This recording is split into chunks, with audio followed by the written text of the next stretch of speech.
Guten Morgen! Bom dia! Sejam muito bem-vindos ao culto. Meu nome é Roger, sou minha esposa Silvia, meus filhos Davi e Bruno.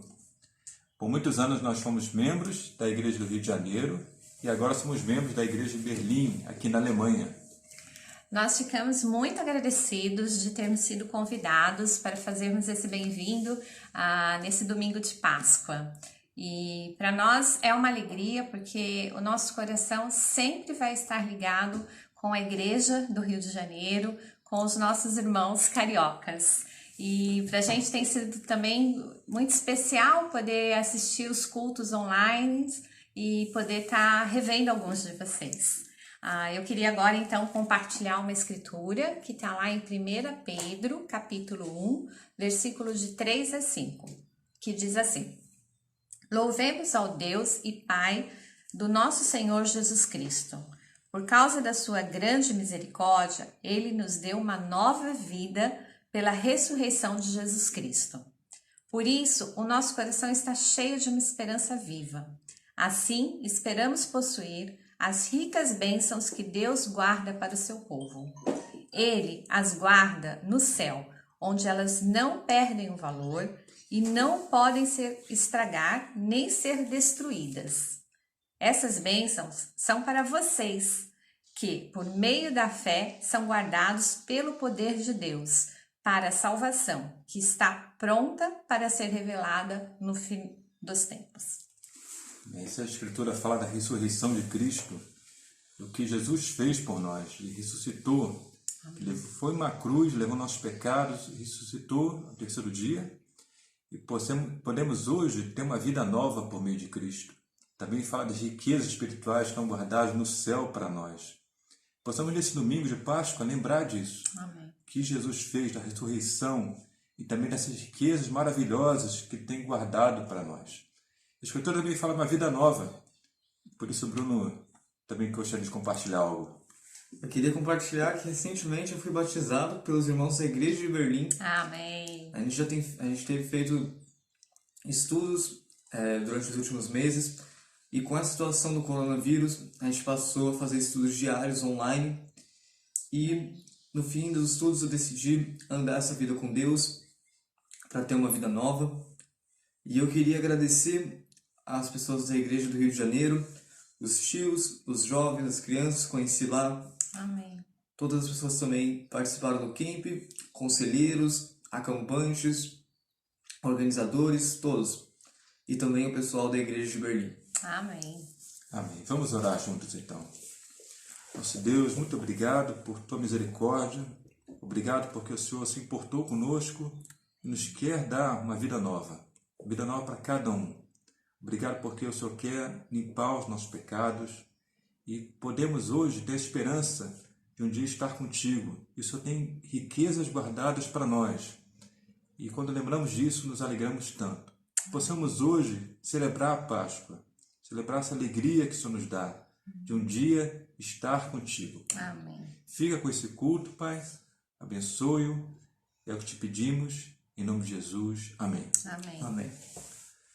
Então, agora teremos um vídeo com o batismo do Bruno e também o batismo do Edgar, universitário, também foi batizado. Amém. Boa Páscoa! Boa Páscoa! Boa Páscoa!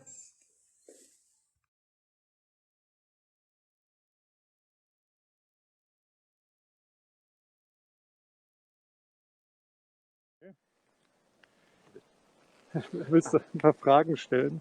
Ah ja.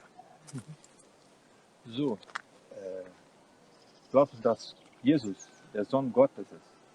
Ja. Dass er deine Sünde am Kreuz gestorben ist und auf den Toten auferstanden ist?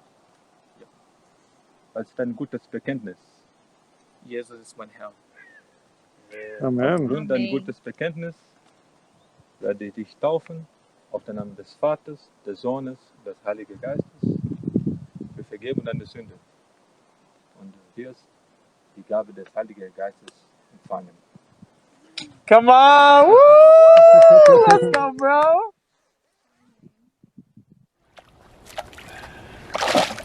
Okay. Sit. Cover your nose. Cover your nose. Cover your nose, cover your nose. Cover your nose. Vai. Estica a perna, senão ele levanta. Abaixa a perna. Yeah, there we go. Woo! Come on. Fica tranquilo, a gente te lembra. O Charles agora vai conduzir ali.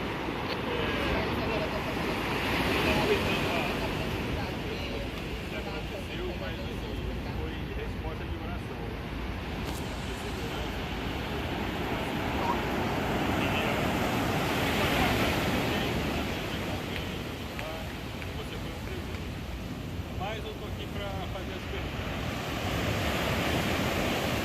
Diga, você crê que Jesus Cristo, morreu na cruz pelos seus pecados, ressuscitou no terceiro dia e hoje está sentado ao lado de Deus? Sim, eu creio. Amém. Qual é a sua confissão? Jesus Cristo é meu Senhor.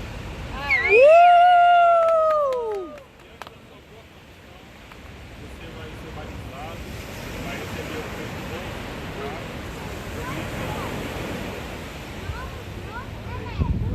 Amém. Vamos lá!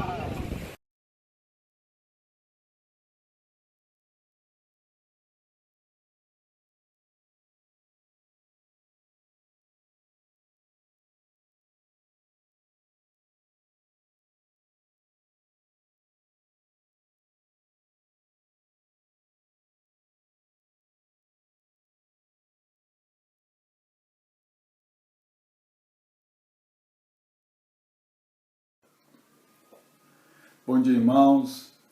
Puxa, como é especial ver o Bruno sendo batizado. O Bruno é amigo do meu filho desde bebê, sempre frequentou aqui a minha casa, a nossa casa, e para nós é motivo de muita alegria.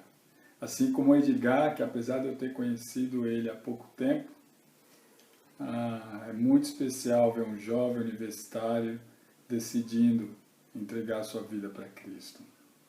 Bem, irmãos, agora é o momento da nossa oferta.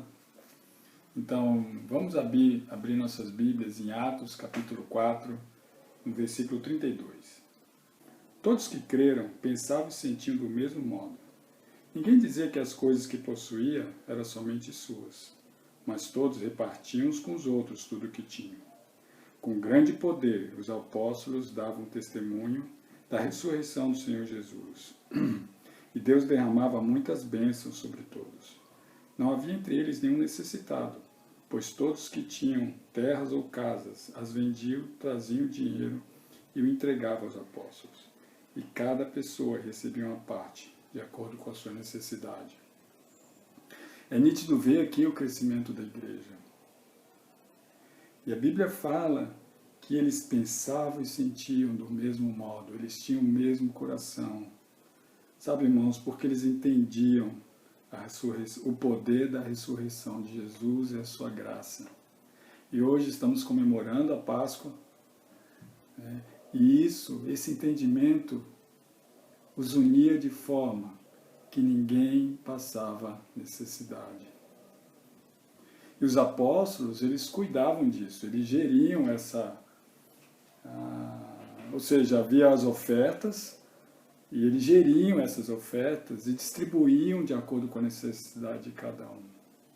Sabe, hoje a gente está vivendo um momento como igreja, devido à Covid-19, então alguns dos nossos irmãos estão passando necessidades. Porque alguns têm ficado sem trabalho por serem autônomos e não poder exercer o seu trabalho, ou tiveram seus salários cortados, ou por fazer parte de um grupo de risco, não podem sair de casa para comprar seus mantimentos, alimentos, etc. Então, irmãos, a gente está vivendo um momento onde a gente precisa ajudar uns aos outros. Ajudar mais uns aos outros. Isso nós já fazemos, mas agora nós temos que ter uma atenção especial para isso. E a expectativa é que essa necessidade aumente entre nós, né? Como igreja, como sociedade também. E por isso a gente tem já irmãos que têm ajudado, a igreja já tem ajudado, alguns desses irmãos, né? Mas para que a gente esteja unido nessa ação, a liderança traçou um método de trabalho, um plano de ação, né? E eu queria falar um pouquinho sobre isso agora. Então, irmão, se você tem alguma necessidade, está precisando de ajuda, nossa orientação é que você busque seu líder de igreja em casa, para que a igreja em casa possa ajudar você. Agora, caso isso não aconteça, então o seu líder de igreja em casa vai falar com o diaconato e o diaconato vai reportar a sua necessidade para a força-tarefa, que foi explicada domingo passado muito bem pelo Samuel, vai viabilizar formas de ajudar você. Agora, caso você não faça parte de nenhuma igreja em casa, procure um irmão que é seu amigo, um amigo próximo, a igreja em casa mais próxima de você, e que você possa buscar ajuda com aquele grupo de pessoas, com aquela igreja. Agora, da mesma forma, caso essa igreja não consiga te ajudar, então o líder dessa igreja deve procurar o diaconato da mesma forma, e a gente vai reportar para a força-tarefa, que tem o papel de quê? De gerir, né, os recursos da própria igreja. Então eles estão pensando como eles vão atender as necessidades dos irmãos, vão traçar um plano de ação para isso. E a igreja vai dar o recurso para que isso seja efetivado e atendida a necessidade daquele irmão. Isso não tem nada a ver com o Projeto Hope. O Projeto Hope é um outro projeto. Tá? Então, finalmente, irmãos, nós diáconos queremos encorajar vocês. Se você, todos os irmãos ofertar, né? Queremos encorajar todos vocês a ofertarem. E se você tem ajudado o irmão diretamente, já com o seu dinheiro, né, com seus recursos, que você não tire esses recursos da oferta. Tá? Muito pelo contrário, a gente quer encorajar até você aumentar a sua oferta, quem puder. Quem puder, oferte mais do que você já tem ofertado. Tá? Porque, como eu disse há pouco, como igreja nós não queremos que ninguém passe necessidade. E queremos contar com a confiança de vocês na administração da igreja, né? Na idoneidade da igreja. Como igreja, nós queremos que todos sejam atendidos, né? Que nós sejamos uma comunidade onde ninguém vai passar necessidade. E bom, irmãos, e para que isso aconteça, devido às circunstâncias que nós estamos vivendo hoje, existem duas maneiras de você fazer sua oferta, né? Uma é por depósito bancário e a outra por transferência bancária. A conta já está aqui embaixo, né? Então anota a conta da igreja no Banco Itaú, então que você possa efetuar essa oferta. Tá bom?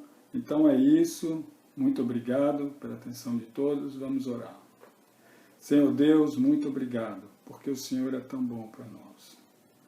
Pai, vê na Tua palavra o quanto aqueles irmãos eram unidos, o quanto eles eram fiéis ao Senhor, o quanto eles eram fiéis uns aos outros, Pai. Que nós possamos fazer o mesmo, Senhor. Confiantes e com fé, Pai, que todos nós vamos ser atendidos em nossas necessidades.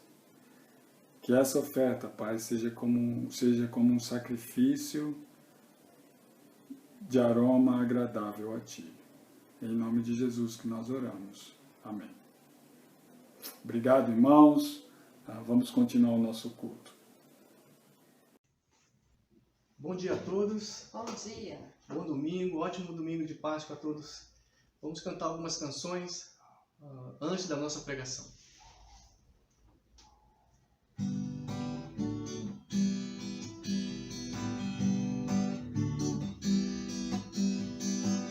Senhor Deus está no meio de ti, Senhor Deus te salva, sobre ti se alegrará, com Ele em amor te renovará, e deixa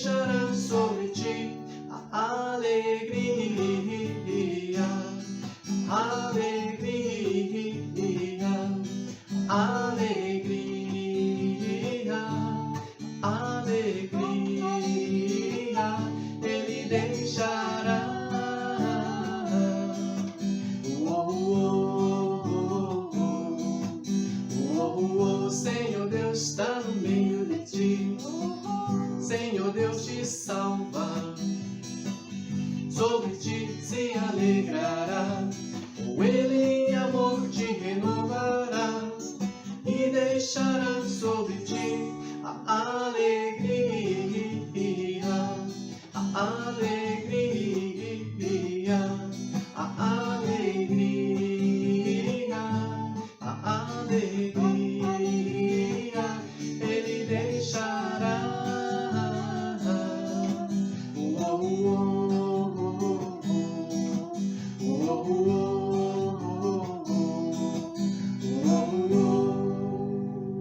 Amém. Amém. Vamos cantar mais uma.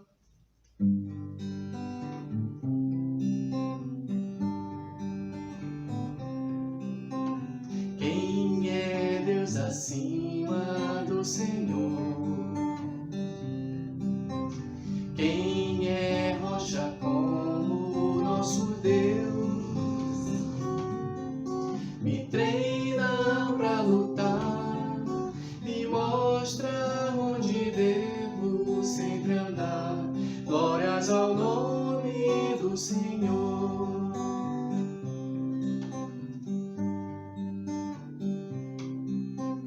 Quem é Deus acima do Senhor? Quem é rocha como o nosso Deus? É força e proteção, ele é a torre de libertação para quem confia no Senhor.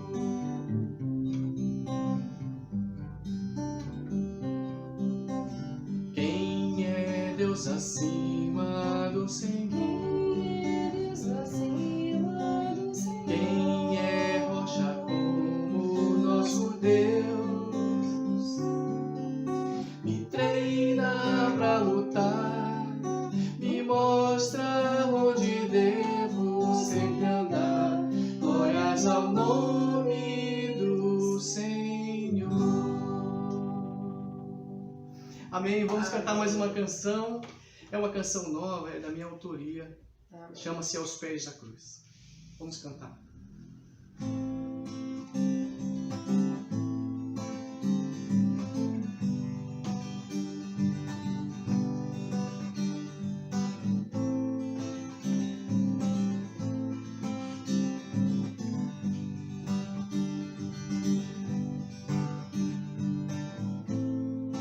Quando o Senhor Jesus voltar,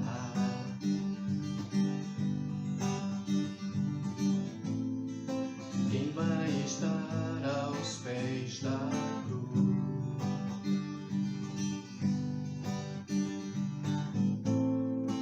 Quando o Senhor Jesus voltar,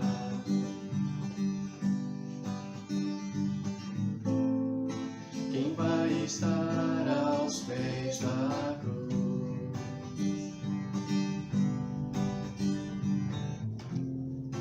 Mesmo tendo que mudar,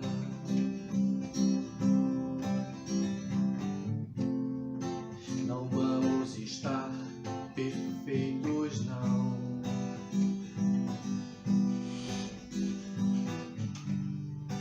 Os ensinamentos não foram em vão, eles moldam o coração, trazem luz para o caminhar,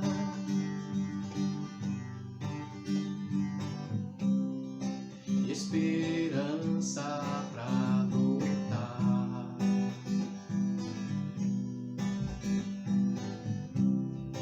Trazem luz para o caminhar,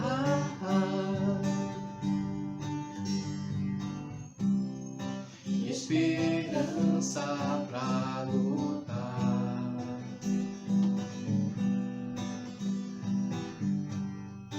Os ensinamentos não foram em vão,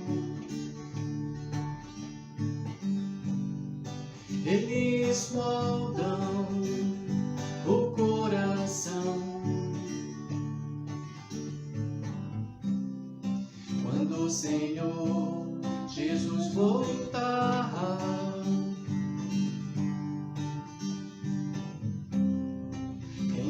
estar aos pés da cruz.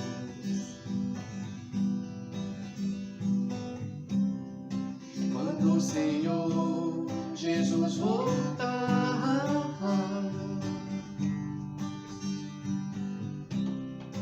quem vai estar aos pés da cruz? Oh, oh, oh, oh.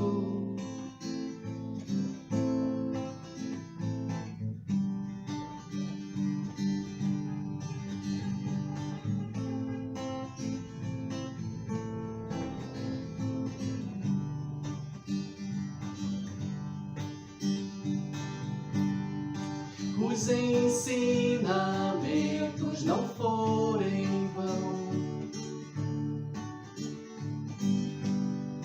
eles moldam o coração. Quando o Senhor Jesus voltar,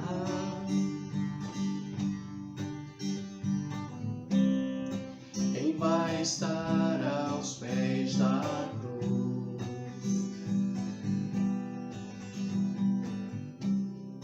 Quando o Senhor Jesus voltar,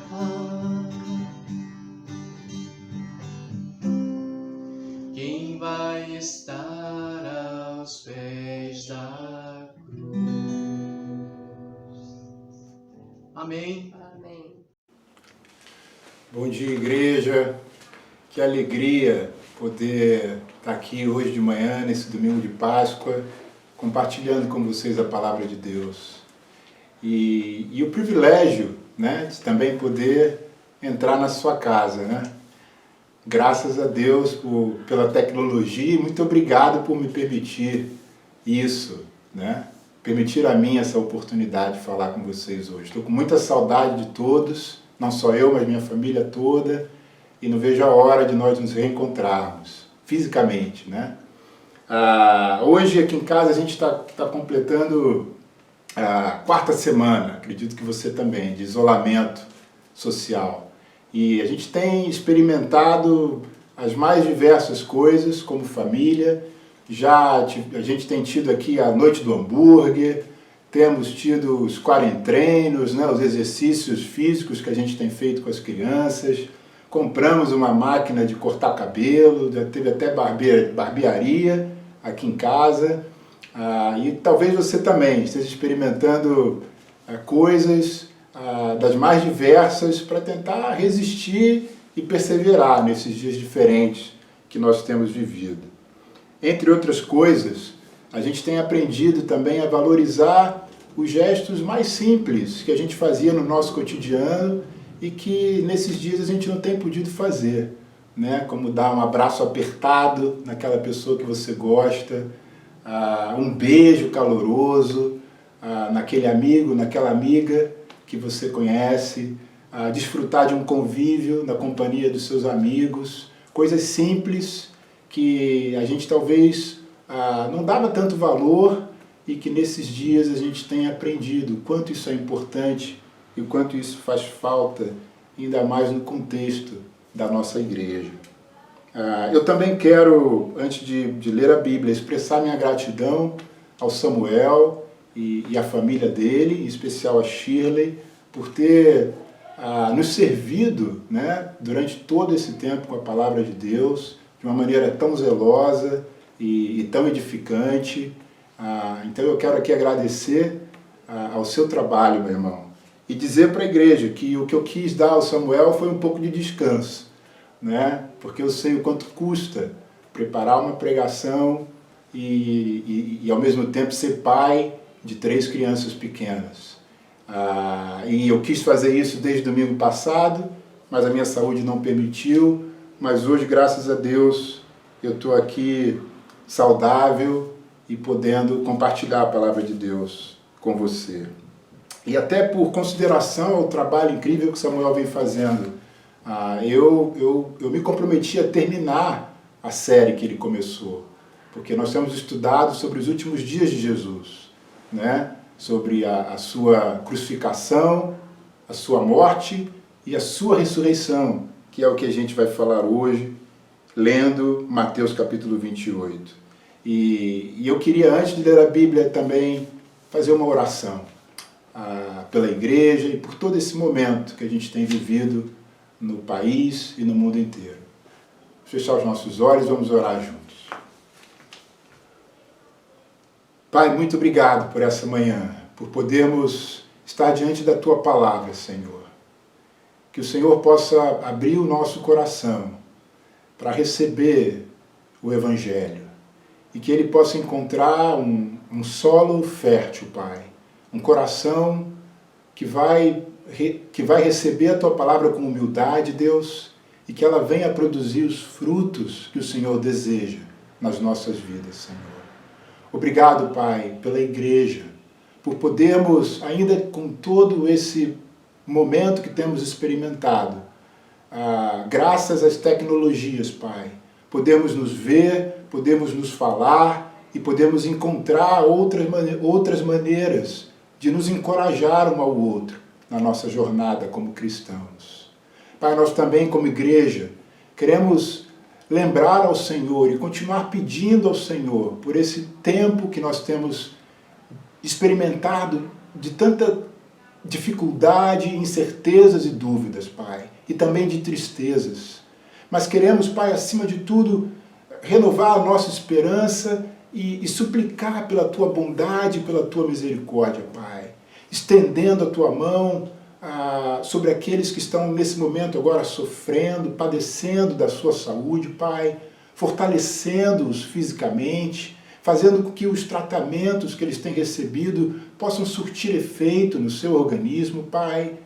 Oramos também por aqueles que estão lá na linha de frente, os profissionais, os médicos, os enfermeiros, Pai, que o Senhor possa protegê-los dessa doença e renovar a força deles, Pai, para que eles continuem trabalhando e assistindo as pessoas adoecidas. Pai, oramos também pelos pesquisadores e os cientistas que com certeza estão debruçados também na procura de uma vacina, de um medicamento para a cura dessa virose. Pai, que o Senhor os inspire, Pai, com sabedoria, com ideias, com a descoberta, Pai, de uma vacina que vai definitivamente curar esse vírus, matar esse vírus, Deus, no nosso organismo, Senhor. Pai, também nós queremos orar que o Senhor esteja com as pessoas que nesse momento estão enfrentando situações difíceis financeiramente, profissionalmente, Pai, que o Senhor vai dar esperança a essas pessoas, Pai, que o Senhor vai dar às autoridades, aos governantes, Pai, sabedoria, integridade e ideias, Deus, de forma a diminuir o impacto, Pai, econômico e financeiro desses dias que nós temos passado, Pai. Pai, também lembramos dos mais idosos, que o Senhor continue a guardá-los, a protegê-los, Pai. Lembramos daqueles que se encontram no grupo de risco, que o Senhor continue, Pai, a proteger e guardar todos eles, Senhor. Lembramos de todos nós, Pai, que podemos nos expor a esse vírus, Deus. Que o Senhor nos dê a convicção de permanecer em casa, de permanecermos isolados, Pai, de cuidarmos de nós e do outro, Senhor, para que essa pandemia possa ser interrompida e que nós possamos viver novos tempos entre nós, Senhor. Pai, esteja aqui comigo, que a Tua palavra possa entrar nos nossos corações. E tudo isso eu oro agradecido, no nome de Jesus. Amém. Então vamos lá em Mateus capítulo 28 e vamos ler juntos. Versículo 1. Depois do sábado, tendo começado o primeiro dia da semana, Maria Madalena e a outra Maria foram ver o sepulcro. E eis que sobreveio um grande terremoto, pois um anjo do Senhor desceu dos céus, e chegando ao sepulcro, rolou a pedra da entrada e assentou-se sobre ela. Sua aparência era como um relâmpago, e suas vestes eram brancas como a neve. Os guardas tremeram de medo e ficaram como mortos. O anjo disse às mulheres: não tenham medo. Sei que vocês estão procurando Jesus, que foi crucificado. ele não está aqui. Ressuscitou, como tinha dito. Venham ver o lugar onde ele jazia. Vão depressa e digam aos discípulos dele: ele ressuscitou dentre os mortos e está indo adiante de vocês para a Galiléia. Lá vocês o verão. Notem que eu já avisei vocês. As mulheres saíram depressa do sepulcro, amedrontadas e cheias de alegria, e foram correndo anunciá-lo aos discípulos de Jesus. De repente, Jesus as encontrou e disse: salve! Elas se aproximaram dele, abraçaram-lhe os pés e o adoraram. Então Jesus lhes disse: não tenham medo. Vão dizer a meus irmãos que se dirijam para a Galiléia. Lá eles me verão. Enquanto as mulheres estavam a caminho, alguns dos guardas dirigiram-se à cidade e contaram aos chefes dos sacerdotes tudo o que havia acontecido. Quando os chefes dos sacerdotes se reuniram com os líderes religiosos, elaboraram um plano. Deram aos soldados grande soma de dinheiro, dizendo-lhes: vocês devem declarar o seguinte: os discípulos dele vieram durante a noite e furtaram o corpo, enquanto estávamos dormindo. Se isso chegar aos ouvidos do governador, nós lhe daremos explicações e livraremos vocês de qualquer problema. Assim, os soldados receberam o dinheiro e fizeram como tinham sido instruídos. E essa versão se divulgou entre os judeus até o dia de hoje. Os 11 discípulos foram para a Galiléia, para o monte que Jesus lhes indicara. Quando o viram, o adoraram, mas alguns duvidaram. Então Jesus aproximou-se deles e disse: foi-me dada toda a autoridade nos céus e na terra.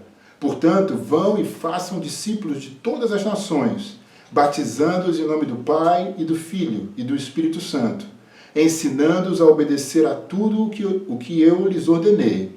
E eu estarei sempre com vocês, até o fim dos tempos. Chegamos ao final do livro de Mateus. E ele começa aqui a nos contar sobre a ressurreição de Jesus.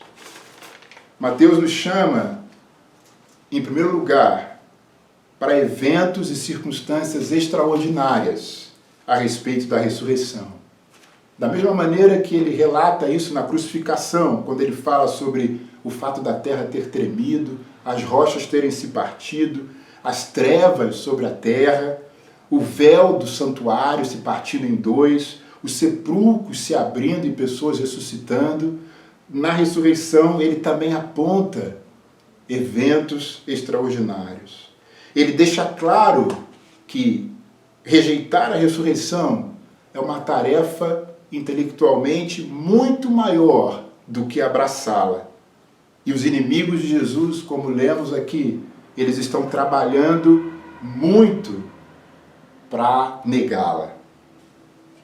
A primeira coisa que a gente consegue perceber aqui nesse relato da ressurreição que eu queria compartilhar é que Deus justifica o seu Filho.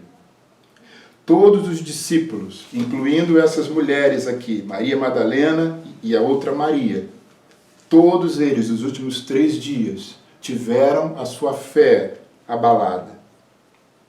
Existia dificuldade para acreditar que a palavra de Deus se cumpriria e que Jesus voltaria a viver. Elas estavam indo ao túmulo para completar o ritual do funeral de Jesus. Elas estavam indo lá bem cedo, nas primeiras horas da manhã de domingo. A fé delas estava em crise. E eu sei o que é isso, porque eu experimentei isso nessas semanas de isolamento. A minha primeira semana de isolamento foi ótima, eu me diverti com os meus filhos.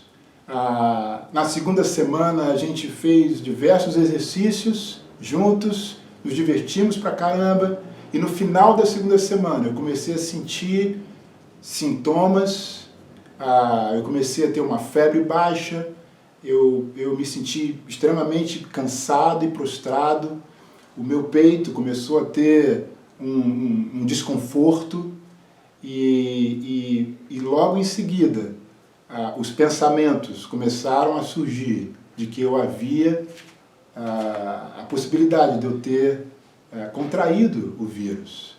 E os sintomas, eles permaneceram no segundo dia, no terceiro dia, e eu liguei para o médico, ele me impediu de ir no hospital, pediu para que eu monitorasse os sintomas, e eu me lembro bem que eu comecei a chorar com Deus, comecei a chorar com a minha esposa, comecei a ter medo e preocupação, e o quanto a minha fé ficou abalada com toda essa situação. O medo de ficar doente, o medo de ter que ser internado, o medo de transmitir a doença para minha família, ou de ter transmitido a doença para minha mulher, para minha filha, para os meus filhos, para minha mãe. A minha fé entrou em crise. Então eu sei o que é isso. E graças a Deus, eu tenho ao meu lado uma esposa cristã que me encorajou, que leu Escrituras comigo, que orou comigo, que me exortou a permanecer firme e confiante de que Deus estava ao meu lado. E graças a Ele, hoje eu me sinto bem melhor. Eu não sinto nada do que eu sentia há 2 semanas atrás, pela graça e bondade de Deus. Nessa passagem de Mateus, Deus está querendo fortalecer a nossa fé. A fé deles, dos discípulos, e a nossa fé. Deus justifica e exalta o Filho dele com as demonstrações de poder. Talvez você hoje esteja com a fé abalada. Não talvez por estar doente, mas pelo medo, pela insegurança, pelas dúvidas do que virá profissionalmente, financeiramente. Essa mensagem de Mateus 28 é a mensagem que você precisa ouvir hoje, porque ela vai fortalecer a minha e a sua fé.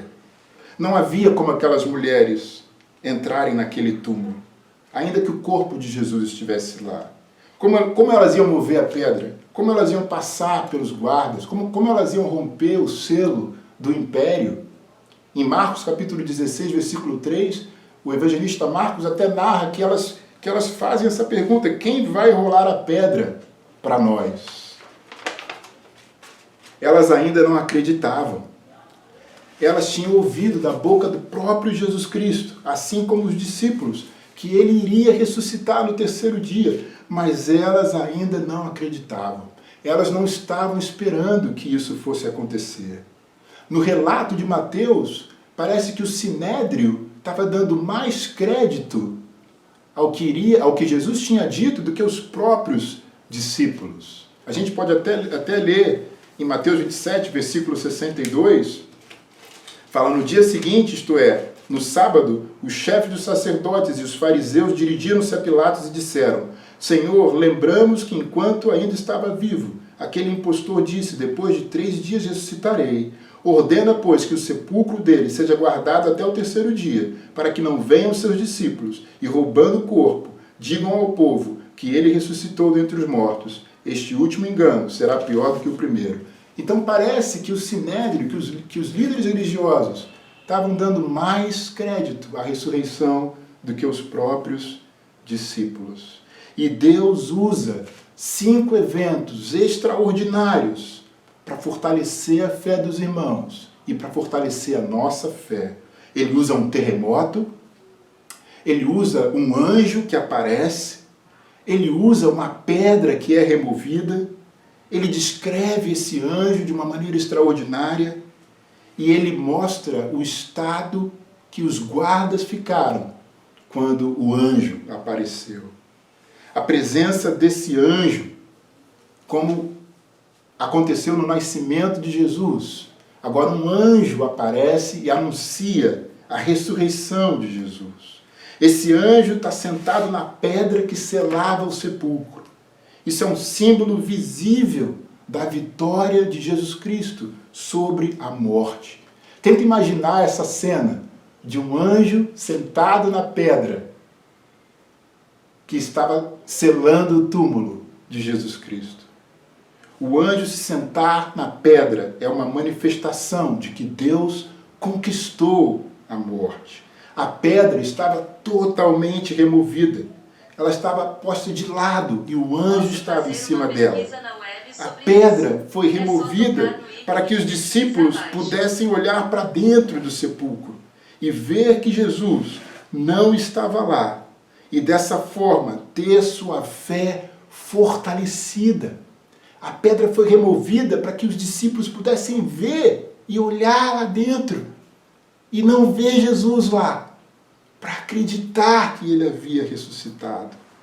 A descrição do anjo é impressionante. A Bíblia fala que a sua aparência era como um relâmpago e as suas vestes eram brancas como a neve. Em Apocalipse capítulo 10, versículo 1, João também descreve um outro anjo que fala que ele tinha um arco-íris acima de sua cabeça, sua face era como o sol e suas pernas eram como colunas de fogo. O anjo é uma imagem visível da glória e da santidade de Deus. Os guardas, a Bíblia fala que eles tremeram de medo e ficaram como mortos. Eles estavam em estado de choque. É a outra evidência extraordinária que Deus mostra aqui.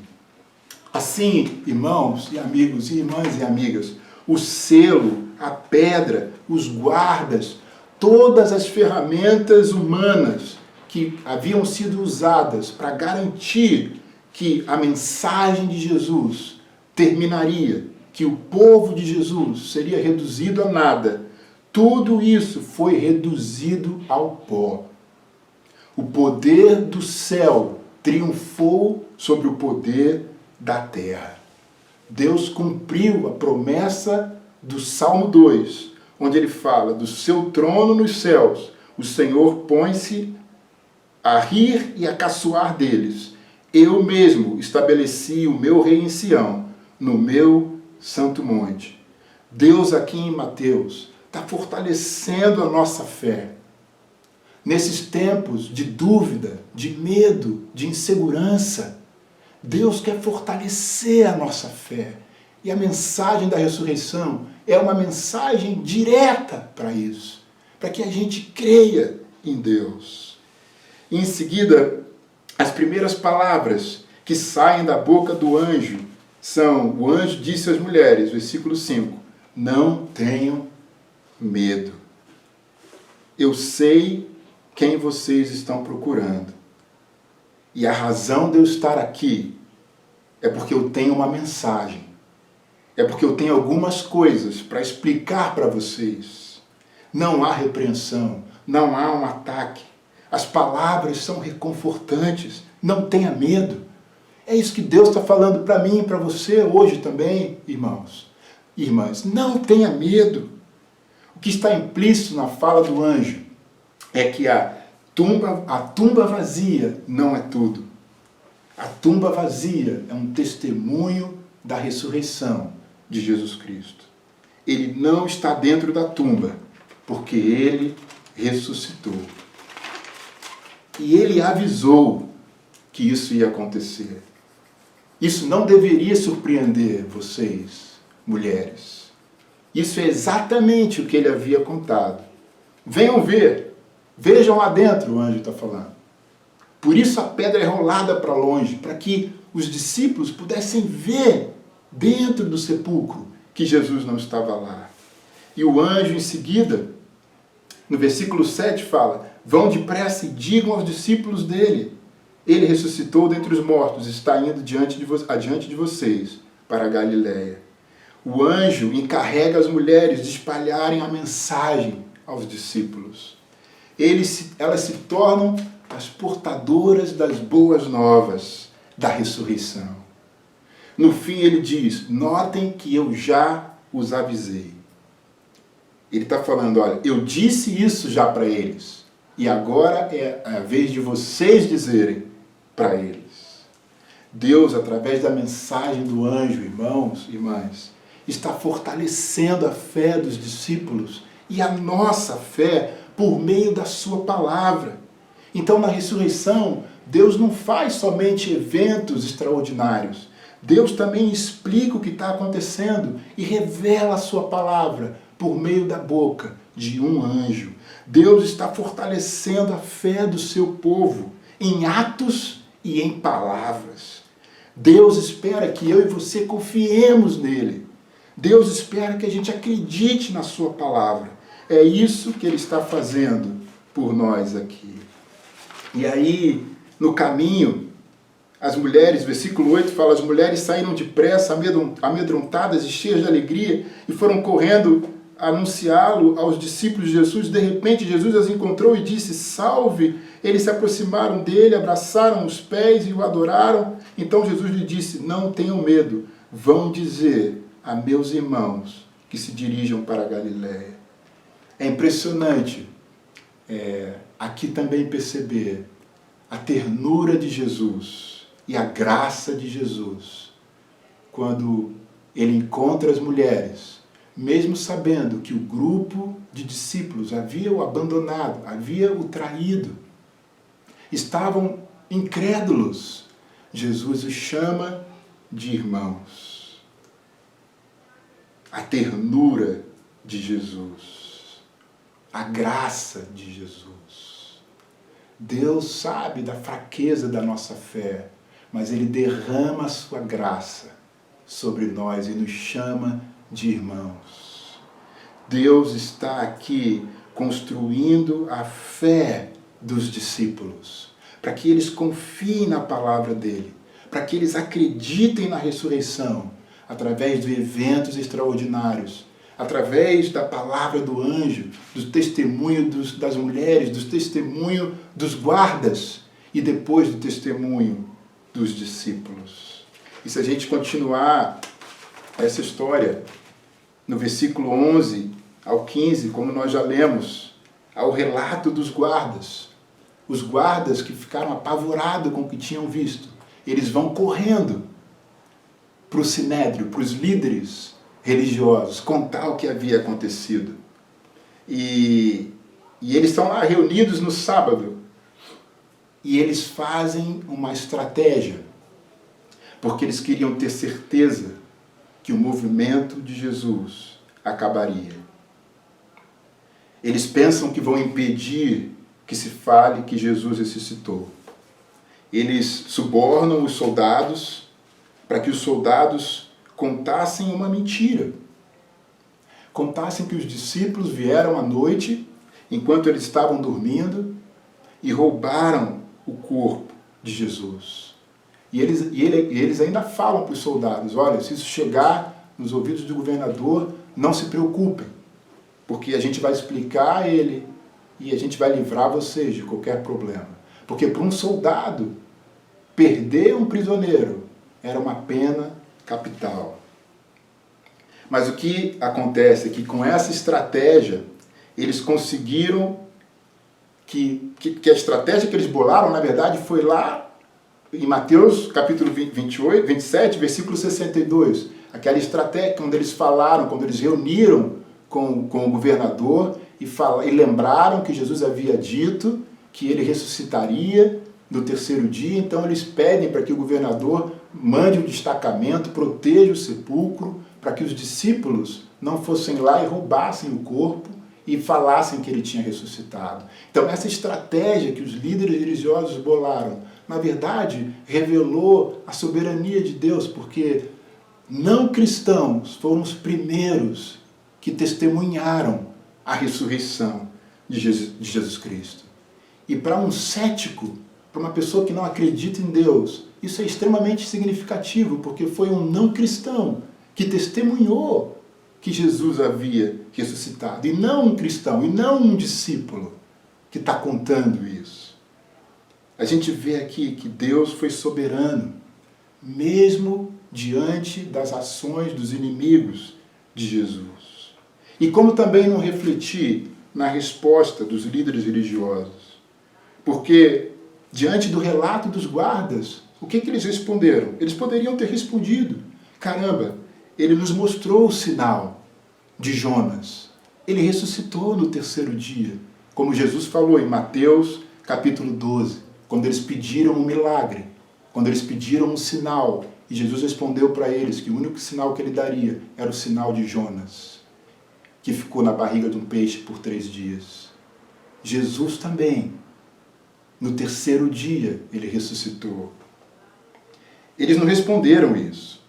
Eles nos responderam, nós precisamos nos arrepender. Ele é o Messias. Nós erramos em nossas atitudes. Nós queremos reconhecê-lo como Senhor e Salvador. Não, essa não foi a resposta dos líderes religiosos.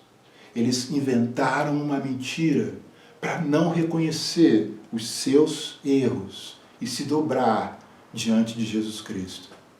Quantos também não são assim?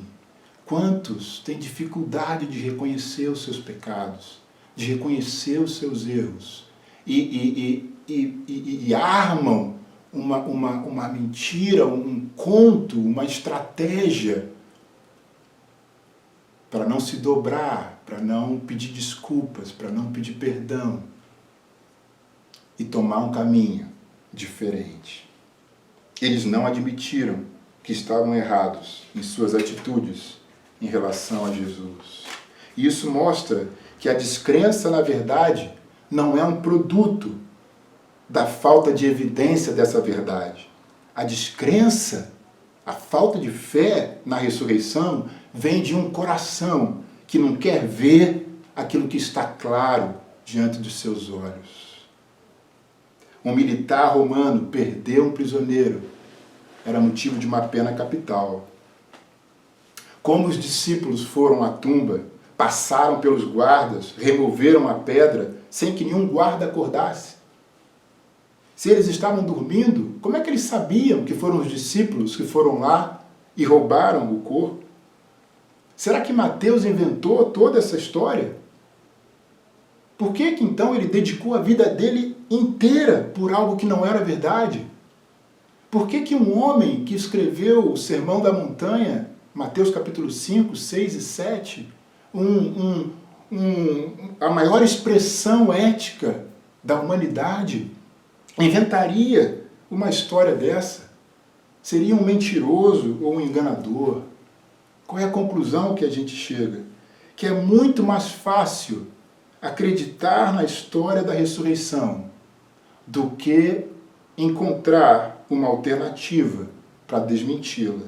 As alternativas são muito mais problemáticas do que a própria história. A razão pela qual as pessoas não acreditam na ressurreição é por causa de uma rebelião moral contra Deus e não pela falta de evidências.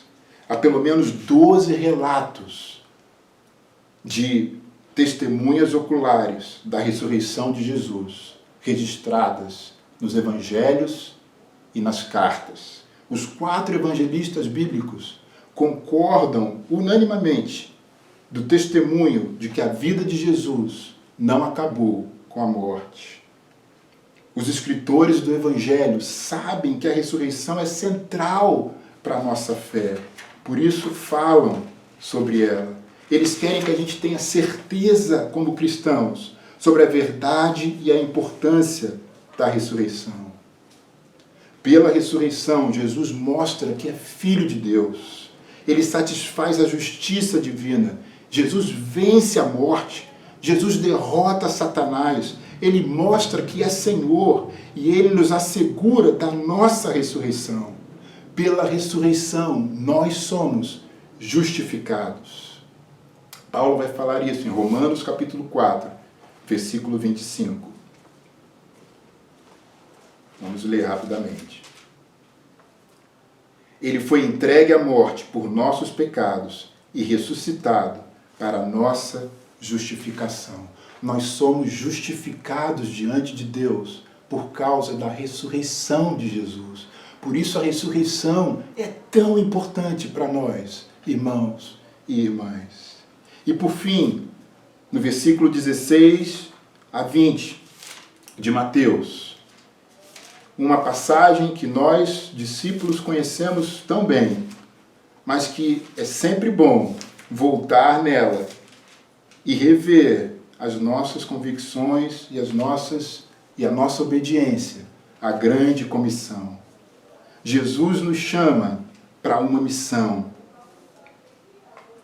Quando os discípulos, versículo 17, quando o viram, o adoraram, mas alguns duvidaram.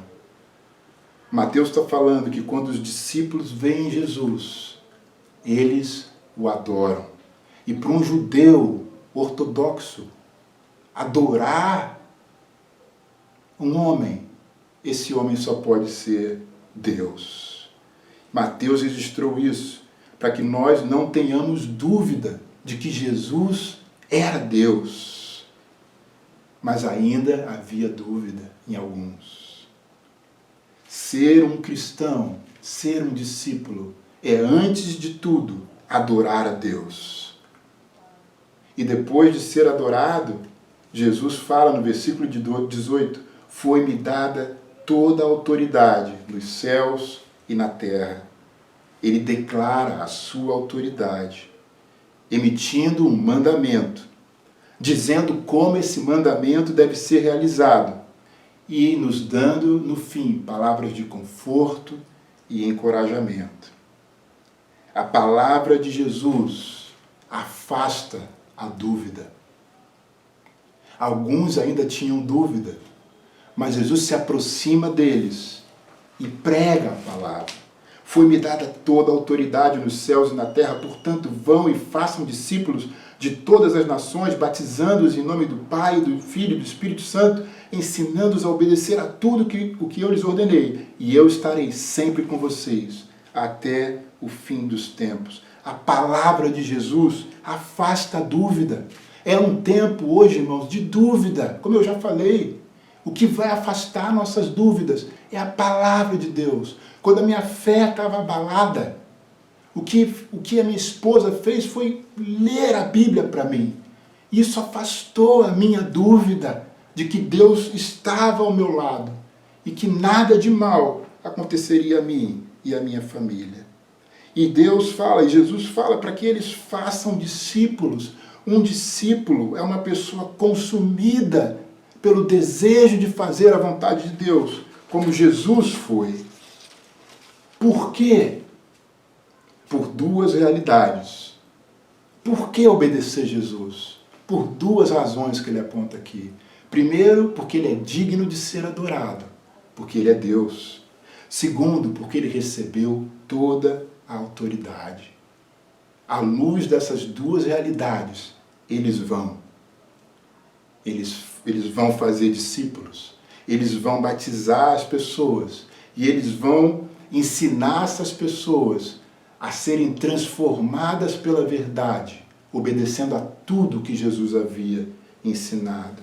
É à luz dessas realidades, irmãos e irmãs, que nós temos que ir fazer discípulos, batizar pessoas e ensinar as pessoas a obedecer a tudo. E aí, quando tudo isso é feito, Jesus promete que ele vai estar conosco sempre, todos os dias, até o fim dos tempos. A essência da igreja é que Jesus está vivo e atuante no meio dela. Foi tão especial ver o vídeo, o bem-vindo e o vídeo do batismo do filho do Roger e da Silvia, o Bruno, lá na Alemanha. E o mais impressionante é que o batismo do Bruno tocou o coração de um outro jovem na Alemanha que, por causa do testemunho dele, decidiu estudar a Bíblia. E agora mesmo, nesse momento, o Bruno está estudando a Bíblia com esse jovem. Um discípulo fazendo outro discípulo. Foi tão especial também assistir o batismo do Edgar e ver que o Daniel, o Charles, estudaram a Bíblia com o Edgar. O Daniel, que foi batizado pelo Eduardo, há poucos meses atrás, então acho que 2 anos atrás, não tenho certeza. E aí, agora o Daniel, ensinando uma outra pessoa a palavra de Deus e fazendo um discípulo. Talvez a gente não sinta a presença de Deus como ele está falando aqui, que ele estaria com eles a todos os dias, até o final dos tempos, porque nosso coração não está onde está o coração de Jesus. Talvez você não sinta a presença de Deus hoje, porque você não está na missão que Jesus incumbiu você como um discípulo, como uma discípula, de realizar. Por fim, irmãos, todo o Evangelho se fundamenta no fato de que a vida de Jesus não terminou na morte. E ele nos convoca para nos aproximarmos dele, ressuscitado e eternamente vivo. E ele se oferece para viver uma comunhão presente conosco e através dele com Deus também. A ressurreição de Jesus é o grande fundamento da nossa fé. A ressurreição de Jesus é o que alimenta a nossa esperança, mesmo diante da morte, mesmo diante do vírus, mesmo diante das crises. A ressurreição de Jesus é a resposta para todos os anseios humanos. A expectativa da vinda de Jesus deve nos animar e deve nos consolar, independentemente de quando ela vai acontecer. A esperança da volta de Jesus é consolação para tempos ruins. É resistência contra toda e qualquer adversidade. A esperança da volta de Jesus é a fé que vence o mundo e a morte. Meus irmãos, que nesse domingo de Páscoa a mensagem da ressurreição possa fortalecer a tua fé, possa arrancar as tuas dúvidas e possa fazer você se envolver com a missão de Cristo, para que você sinta a presença dele todo dia ao seu lado. Que Deus nos abençoe e que nós possamos juntos agora orar e celebrar a Santa Ceia. Amém.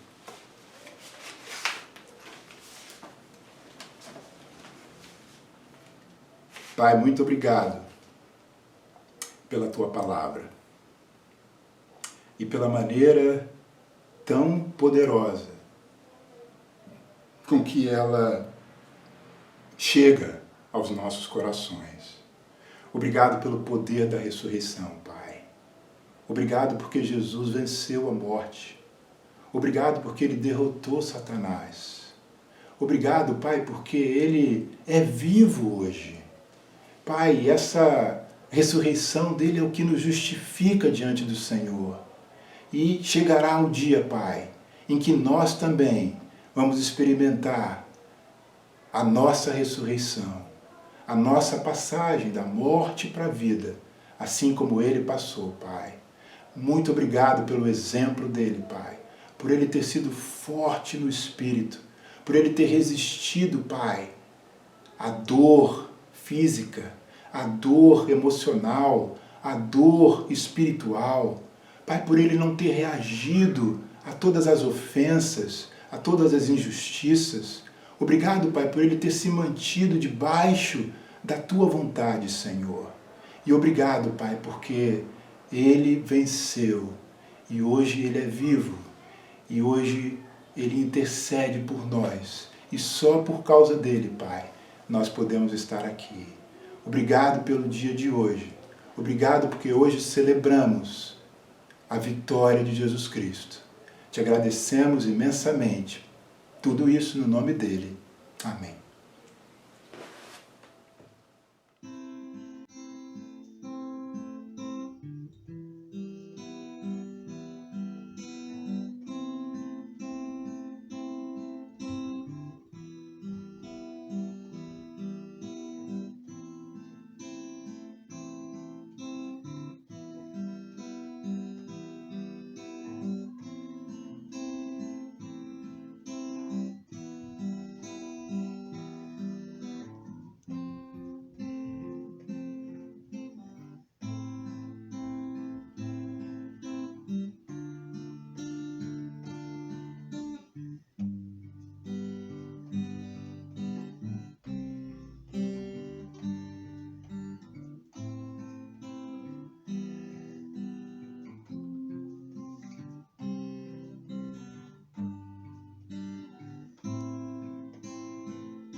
Amém, irmãos? Nosso curso está encerrado hoje. Um ótimo domingo de Páscoa para todos e que possamos estar unidos em Cristo Jesus. Amém.